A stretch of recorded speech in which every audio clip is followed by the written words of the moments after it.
복음으로 세우는 가정, 이런 제목으로 하나님 말씀 함께 나누고 기도하도록 하겠습니다. 오늘이 이제 4월의 마지막 주일입니다. 벌써 이제 한 해의 3분의 1이 이제 다 지나갔습니다.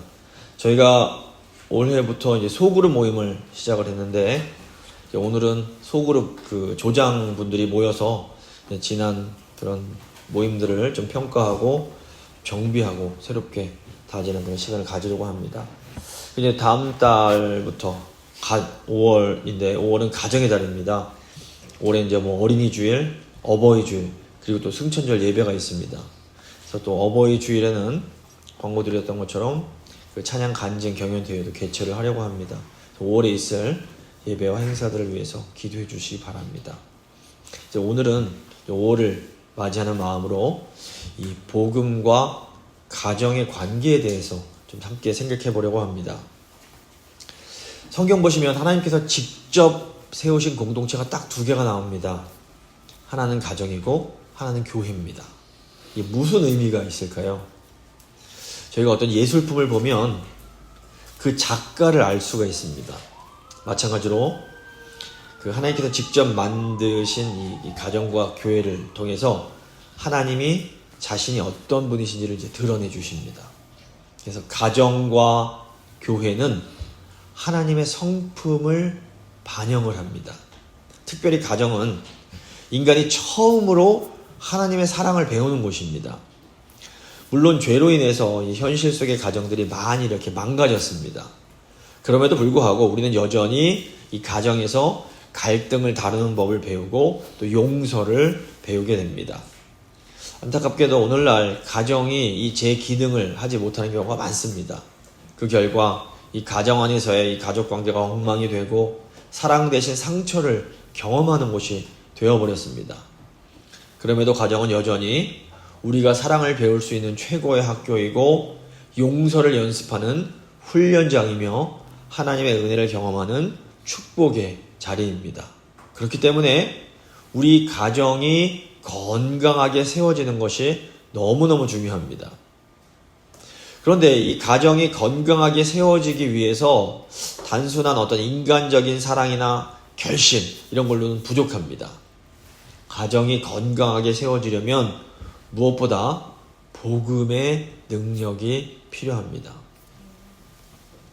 어떻게 보면 복음의 내용은 굉장히 단순합니다.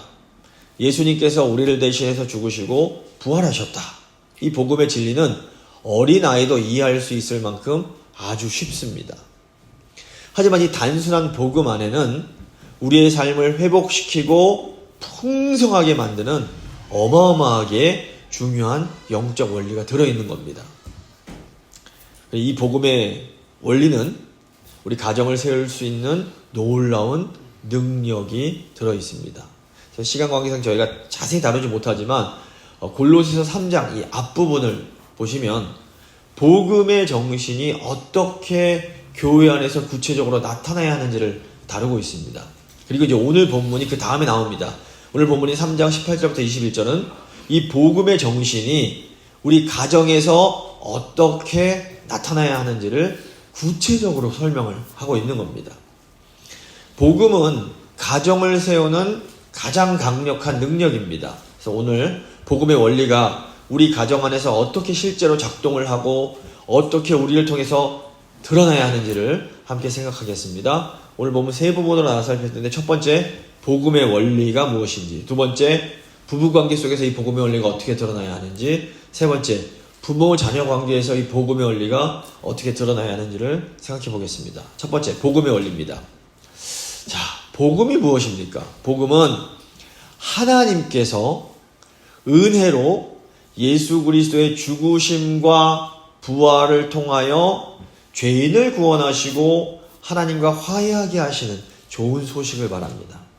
이 복음의 핵심 원리를 단순하게 세 단어로 요약할 수 있습니다. 죄, 은혜, 믿음입니다. 죄, 은혜, 믿음. 자, 복음의 첫 번째 원리는 인간이 죄인이라는 겁니다. 우리는 죄인이기 때문에 구원을 받아야 됩니다. 비유를 하자면 우리는 모두 고칠 수 없는 심각한 영적인 병에 걸려 있습니다. 근데 우리 스스로는 이 병을 고칠 수가 없는 겁니다. 근데 우리 안에 있는 죄가 우리를 파괴합니다. 이게 얼마나 심각하냐면 심지어 우리의 사랑 속에도 죄, 즉 독이 들어 있습니다. 그러니까 우리가 누군가를 진심으로 사랑할 때도 이 독이 있어서 여기 문제가 생깁니다. 부모님이 자녀를 정말로 사랑으로 키웠습니다. 그럼에도 이 자녀의 관계가 안 좋아질 수가 있는 겁니다. 이 죄 때문에 그렇습니다. 이게 부모의 사랑이 가짜이기 때문이 아닙니다. 이것은 인간이 죄인이라서 우리의 사랑이 온전할 수 없기 때문입니다. 그래서 우리에게는 이 죄의 문제를 해결해 줄 구원자가 필요합니다. 복음은 하나님이 우리를 구원하셨다라는 소식입니다.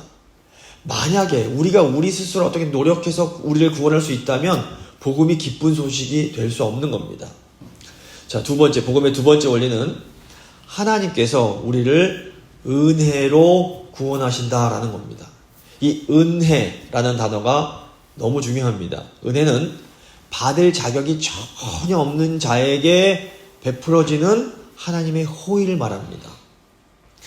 하나님께서는 은혜로 우리를 구원하기로 결심을 하십니다.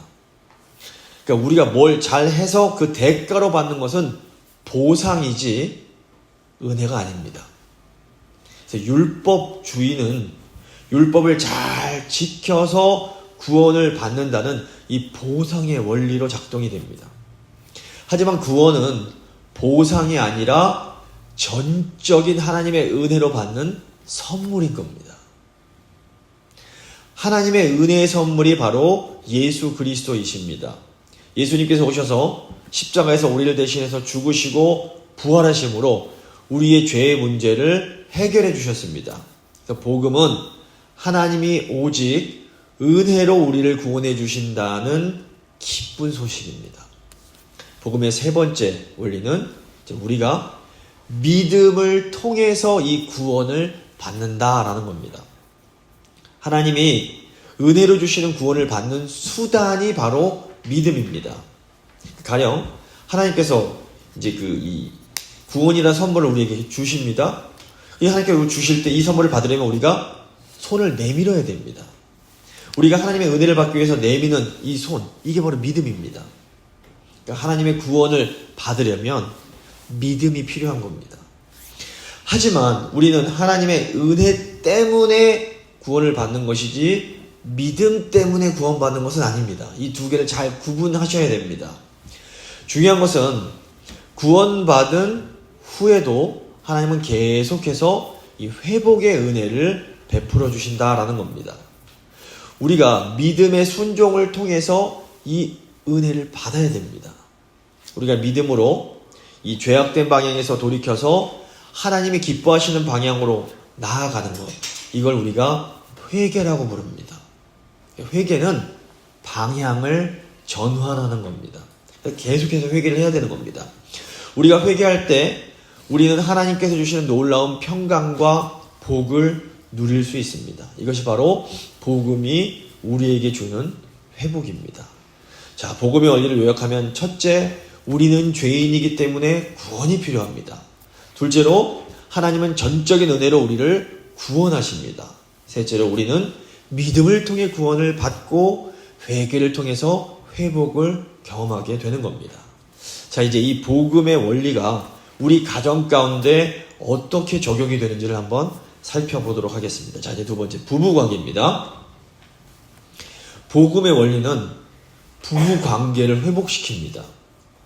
먼저 복음의 원리가 이 아내들에게 어떻게 적용되는지를 살펴보겠습니다. 18절 보시면, 아내들아 남편에게 복종하라.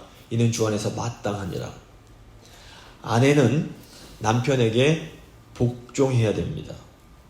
남편에 대한 아내의 복종은 예수님의 복종을 반영합니다.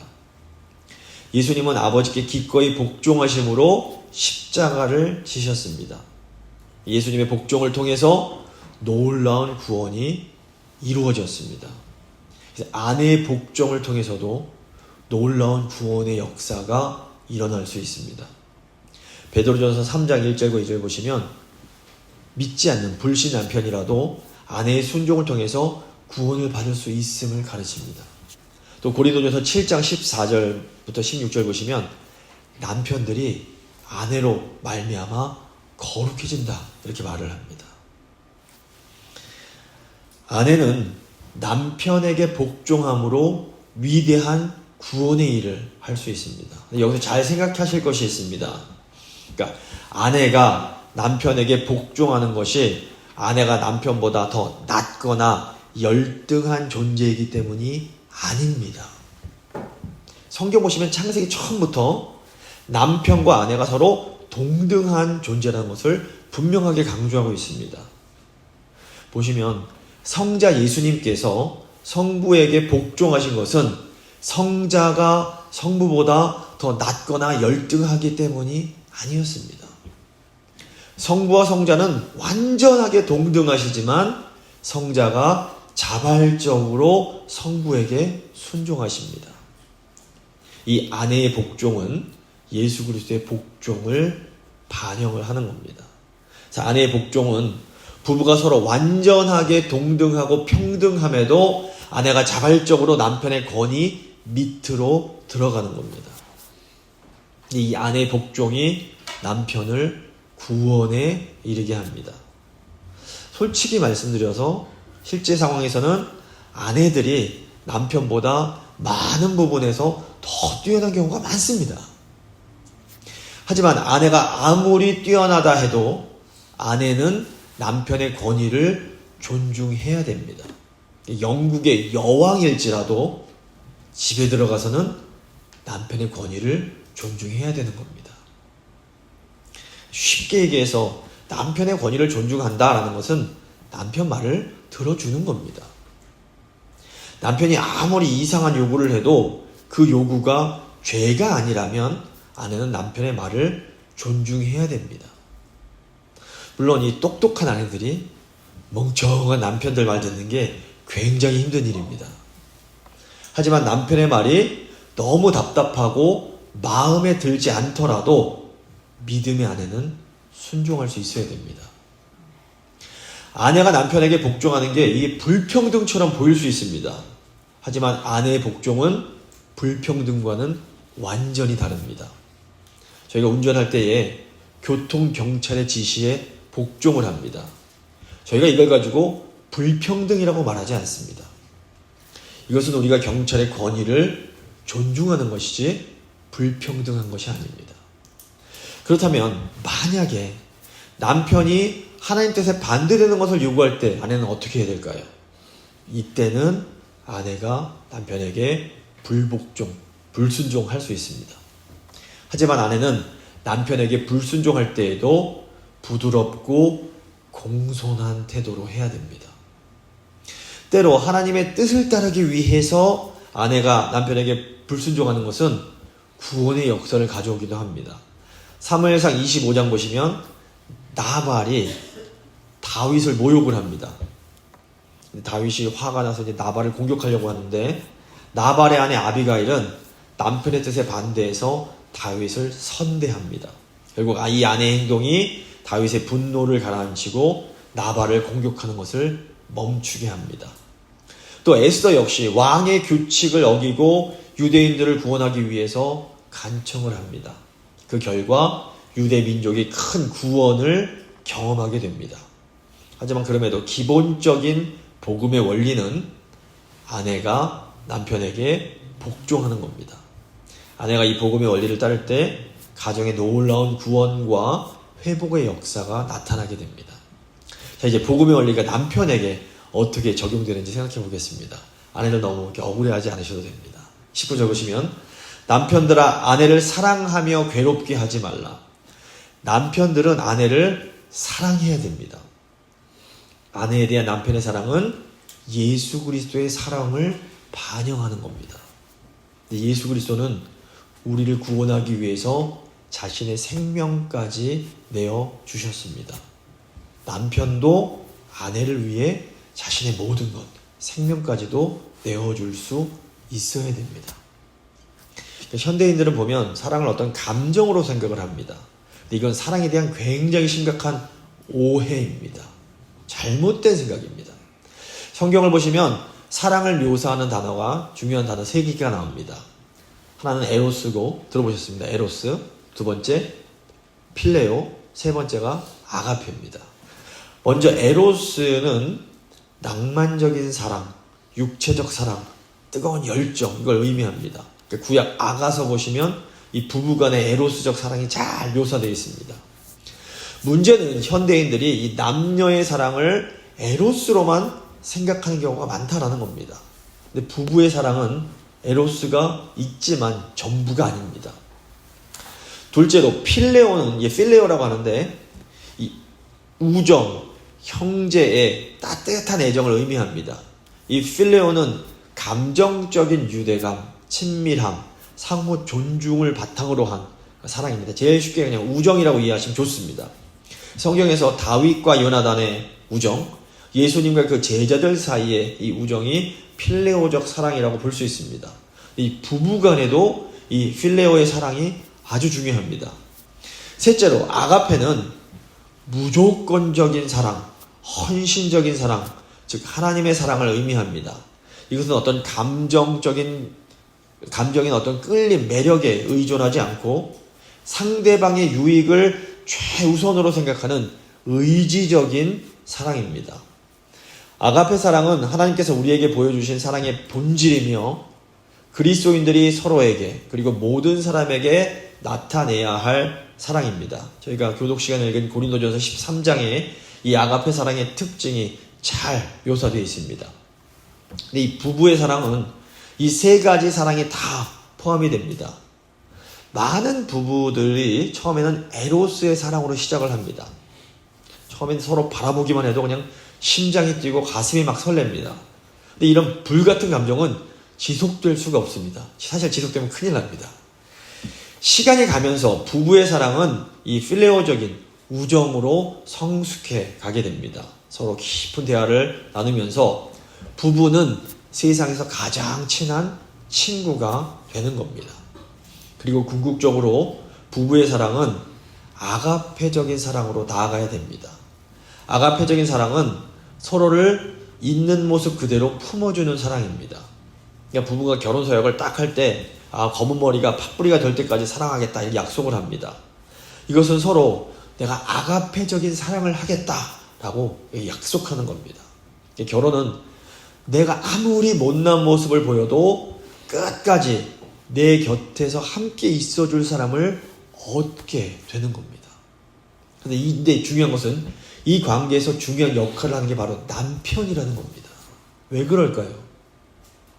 아내는 더 연약한 그릇이기 때문입니다.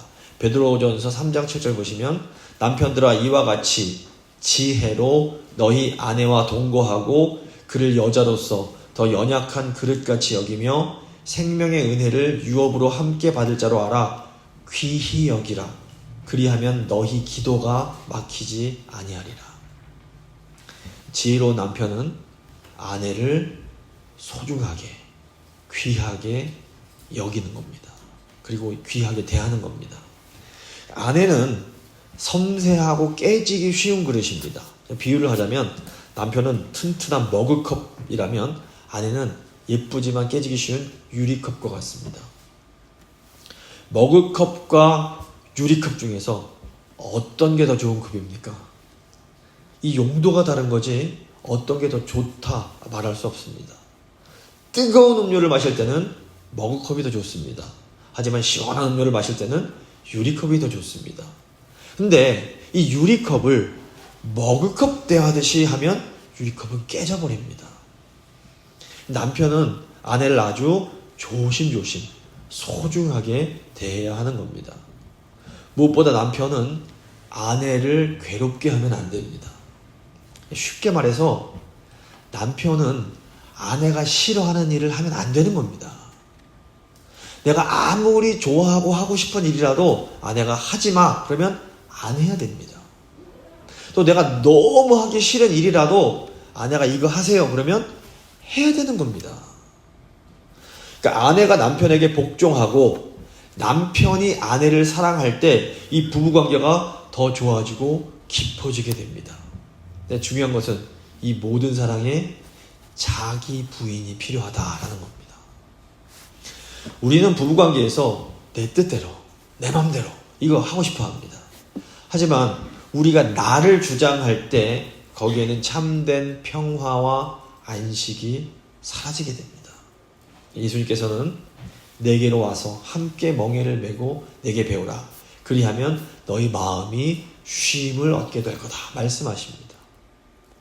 중요한 것은 뭐냐면 우리 예수님의 멍에 이 자기 부인이 그렇게 무겁거나 그렇게 힘든 일이 아니라라는 것입니다. 그러니까 우리가 복음의 원리에 따라서 자기를 부인할 때 우리는 예수님께서 주시는 참된 평안과 기쁨을 누릴 수 있습니다.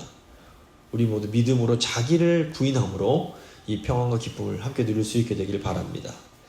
이제 부모 자녀 관계를 생각해 보겠습니다. 복음의 원리는 부모와 자녀 관계도 회복시켜 줍니다.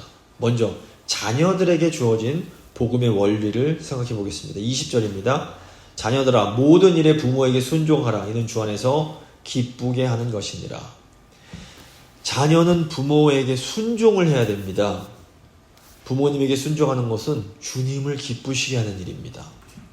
그러니까 예수님의 순종은 하나님 아버지를 기쁘시게 했습니다. 그러니까 아버지가 아들을 억지로 세상으로 보낸 게 아니라는 겁니다. 아들께서 자발적으로 아버지 뜻에 순종해서 이 세상에 오셨습니다. 그러니까 하나님은 자원하는 순종을 너무나 기뻐하십니다. 이 자원하는 자발적인 순종은 어떻게 하는 것일까요? 이것은 부모님 말씀에 즉시 기쁘게 순종하는 겁니다. 이게 왜 중요할까요? 부모님께 즉시 기쁘게 순종하는 것은 하나님께 순종하는 최고의 훈련이 됩니다. 하나님 말씀에 즉시 기쁘게 순종하는 것은 하나님께서 주시는 복을 받는 최고의 방법입니다. 성경에서 하나님의 복을 받은 사람들의 공통점이 뭐냐면 바로 자발적으로 자원해서 순종했다라는 겁니다. 많은 인간적인 약점에도 불구하고 야곱이 복을 받습니다. 그 이유가 뭔지 아십니까? 야곱은 다른 건 못했지만 부모님께는 순종을 했습니다. 이삭, 야곱, 요셉, 다윗 이 사람들의 형통의 비밀이 모두 부모님께 대한 순종에 있었습니다. 10계명, 5계명도 보시면 부모님께 순종할 것을 명령합니다. 그러니까 부모님께 순종하는 것은 우리가 평생토록 하나님의 복을 받으며 살아가는 비결이 됩니다. 인간은 타락을 했기 때문에 본능적으로 말을 안 듣는 게 더 쉽지 말 듣는 게 너무 어렵습니다. 순종이 어려운 겁니다. 근데 그래도 사람이 그나마 제일 순종하기 쉬운 대상이 누구냐면 부모님입니다. 그래서 하나님은 부모님을 통해서 이 순종을 훈련하게 하십니다.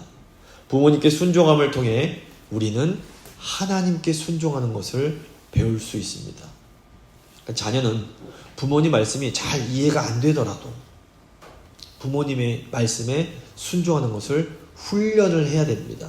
특별히 어린 시절부터 이 순종에 훈련하는 게 매우 중요합니다. 어릴 때 순종을 가르쳐야 됩니다. 근데 만약에 부모님이 하나님 뜻에 어긋나는 것을 요구하시면 어떻게 해야 될까요? 아내의 원리와 마찬가지로 이때는 자녀들이 부모님께 불순종해야 됩니다. 하지만 자녀들이 부모님께 불순종할 때도 이 태도가 매우 중요합니다. 자녀는 혹시 부모님께 불순종을 해야만 하는 순간에도 매우 공손하고 예의 바르게 해야 됩니다. 무례한 불순종은 하나님을 기쁘시게 할 수 없습니다. 하지만 공손한 불순종은 부모님을 구원에 이르게 할 수 있습니다. 마지막으로는 이 부모가 따라야 할 복음의 원리를 생각해 보겠습니다. 21절입니다. 아비들아 너희 자녀를 노엽게 하지 말지니 낙심할까 함이라. 자녀들은 부모님을 통해서 하나님을 경험합니다. 부모는 자녀가 자발적으로 부모님께 순종할 수 있도록 잘 가르쳐 줘야 됩니다. 자녀를 정말로 사랑하는 부모는 자녀를 주님의 말씀에 따라 지도해야 합니다. 만약에 자녀가 어떤 잘못을 한다면 부모는 사랑으로 훈계해야 됩니다. 자녀가 너무 예쁘다고 뭐든지 다 괜찮다 허용하는 것은 이거 아이를 망치는 최고의 지름길입니다. 부모님은 자녀들을 훈계해야 됩니다. 예수님도 때로 제자들을 매우 무섭게 훈계하셨습니다. 그런데 부모는 훈계할 때도 자녀를 노엽게 하면 안 됩니다. 자녀들이 언제 노여워합니까? 부모님들이 자기들도 잘못하면서 자녀들한테는 잘하라고 할 때, 이때 자녀가 분노를 느낍니다.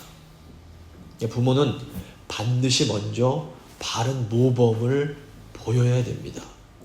자녀들에게 정직해라 말하려면 부모가 먼저 정직해야 됩니다. 자녀들에게 성실해라 말하려면 부모들이 먼저 성실해야 됩니다. 자녀들은 부모의 입에서 나오는 말이 아니라 부모의 삶을 보고 배웁니다. 근데 문제는 부모님들이 완전할 수가 없다라는 겁니다. 그러니까 부모님들이 자녀 앞에서 항상 완전할 수가 없습니다. 이 부모님의 어떤 연약함들은 자녀들에게 나쁜 영향을 주게 됩니다. 부모님들이 실수하고 넘어지면 이 자녀들도 함께 고난을 받게 되는 겁니다. 그래서 부모님들이 자녀를 잘 키우려면 먼저 부모님들이 또 자기 부인을 해야 됩니다.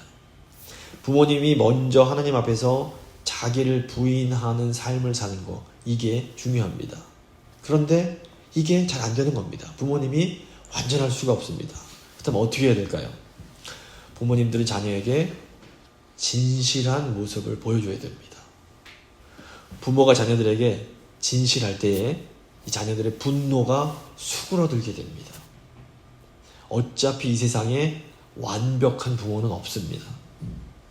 사실 저희가 더 잘 알듯이 우리에겐 부족함이 너무 많습니다. 하지만 우리가 끝까지 신실하게 예수님을 따르기 위해서 노력은 할 수 있습니다. 우리가 신실하게 예수님을 따를 때 자녀는 우리를 통해서 하나님의 그 은혜를 경험하게 되는 겁니다. 하나님은 이 부모님들의 노력을 결코 헛되게 만들지 않으십니다. 말씀을 마무리 지어보도록 하겠습니다. 오늘 저희가 이 복음의 능력이 우리 가정을 어떻게 세우는지를 함께 살펴봤습니다. 복음은 단순히 우리 죄를 용서받고 천국에 이르게 하는 좋은 소식일 뿐만이 아니라 우리의 모든 관계를 새롭게 변화시키는 하나님의 능력입니다. 복음을 정말로 이렇게 받아들인 사람은 자기를 부인하는 삶을 살게 됩니다. 이 자기 부인은 단순히 억지로 어금니를 악물고 참고 견디는 것이 아니라 내 뜻과 감정을 내려놓고 하나님의 뜻을 따르려는 마음의 전환, 회개의 결과인 겁니다. 예수님께서 자기를 부인하시고 아버지의 뜻을 따르신 것처럼 우리도 복음을 따라 살아가려면 자기를 부인해야 됩니다. 근데 우리의 노력은 율법주의와는 다릅니다. 율법주의는 내 힘으로 열심히 해서 구원을 이루겠다라는 교만한 생각입니다. 반면 우리의 노력은 우리가 하나님을 사랑하기에 하나님을 기쁘시게 하고 싶어서 드리는 사랑의 표현인 겁니다. 하나님을 진심으로 사랑하는 사람은 하나님을 기쁘시게 하기 위해서 노력합니다. 이 노력은 절대로 율법주의가 아닙니다. 사랑이 표현이 돼야 진짜 사랑인 것처럼 우리의 노력은 사랑의 진정성 있는 열매라고 볼 수 있습니다. 너무 감사한 것은 우리가 하나님 사랑하는 마음으로 순종하려고 노력할 때에 하나님께서 이 사랑을 기쁘게 받으실 뿐만 아니라 더불어서 우리에게 더 복 주시고 더 좋은 것으로 가득가득 채워주신다라는 겁니다. 그래서 복음 안에서 자기 부인과 사랑의 순종을 통해 이 가정을 아름답게 세워가는 우리 모두가 될 수 있기를 간절히 소망합니다. 네, 잠시 믿음의 기도 드리십니다.